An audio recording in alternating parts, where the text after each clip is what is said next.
خب، بسم الله الرحمن الرحیم. یه چند کلمه صحبت داشتم با جناب سرلشکر موسوی، رئیس ستاد مشترک ارتش، در مورد حفاظت از این فرماندهان سپاه که تا به الان اصلا عملکرد خوبی نداشته.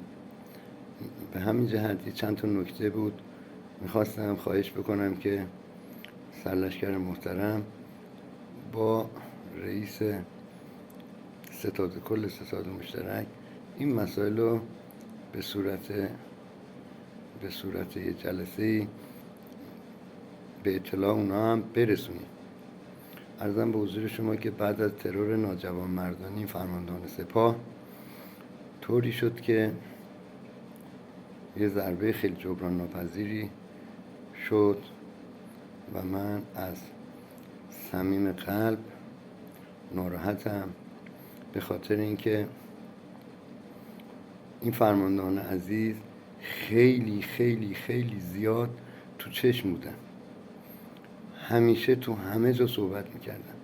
هر خبرنگاری دوربین می آورد پیش اینا، میکروفون دراز میکرد، اینا صحبت میکردن و پیشرفتاشونو میگفتن و قدرتشونو میگفتن، از شهرک‌های موشکی میگفتن، از نمیدونم شهرک‌های قایق‌های موتوری میگفتن. این حرفایی نیست که دشمن بر بتابه، کینه اینا رو به دلشون میگیره. میخواستم خواهش بکنم که به اینا یه جوری ملتفت بکنید که آقا جون، اگر پیشرفتی هست، اگر نوآوری هست، اگر اقتداری هست، اینو با رئیس ستاد کل سپاه هماهنگ بکنن، از طریق فقط از طریق سخنگوی ستاد کلشون به اطلاع مردم برسونه یا از تلویزیون اعلام بشه. اینا به هیچ عنوان از این به بعد حق اینی که تصاویر اینا دیده بشه در شبکه‌های مجازی و یا در صدا سیما نباید این اجازه رو به اینا بدن.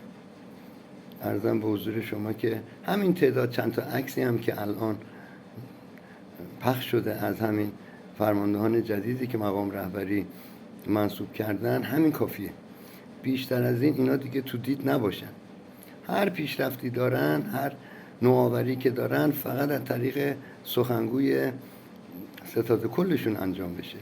از ارتش یاد بگیرن. من خیلی به ندرت دیدم یه فرمانده نیروی حالا یا هوایی یا دریایی یا زمینی ارتش فقط از طریق سخنگوی ستاد مشترک حرف اینا زده شده و بعضا تو بعضی هم مانورها یه بخش کوچیک 1-2 دقیقه‌ای تصویر اینا دیده شده.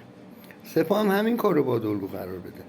ببینید، یعنی تیمسار یحیی سریع سخنگوی یمن 2 سال الان اونجا داره همه اعلامیه‌ها رو میخونه. من یه دونه فرمانده یمنی هنوز عکسش رو تو صدا سیمای خودشون ندیدم یا پخش نشده.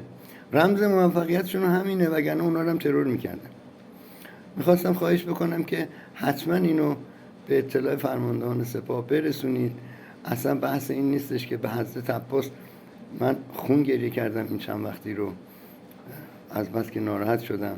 اصلا ما دلمون نمیخواد نیروهای نظامیمون خار تو پاشون بره.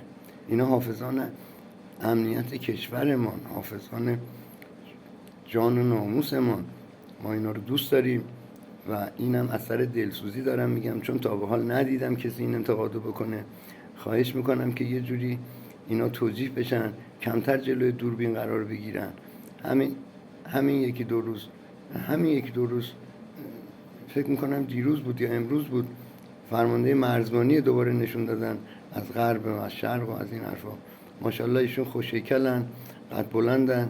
اینا وقتی رسانه‌ای میشن از 1 کیلومتری دیگه قابل شناسایی هن و وقتی اینا این مسافرت رو میرن و اعلام میکنن، اینا ما دلمون اینجا شور میزنه.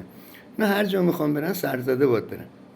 سرزده یا با هلیکوپترشون برن اونجا بشینن، همه رو اونجا غافلگیر کنن. هر دستوری دارن، هر کاری دارن، بازدیدی دارن، همه اینا اونجا تو محل انجام بشه. خب اینه که من عرضم تموم شد. انشالله که این نکات در مورد این شخصیت ها اجرا بشه، جانشون حفظ بشه. ما رو بیشتر از این ناراحت نشیم. دیگه عرض دیگه ای ندارم. انشالله که ارتشمون، سپاهمون سرفراز باشه و موفق باشن. عرضم تموم شد و من الله توفیق.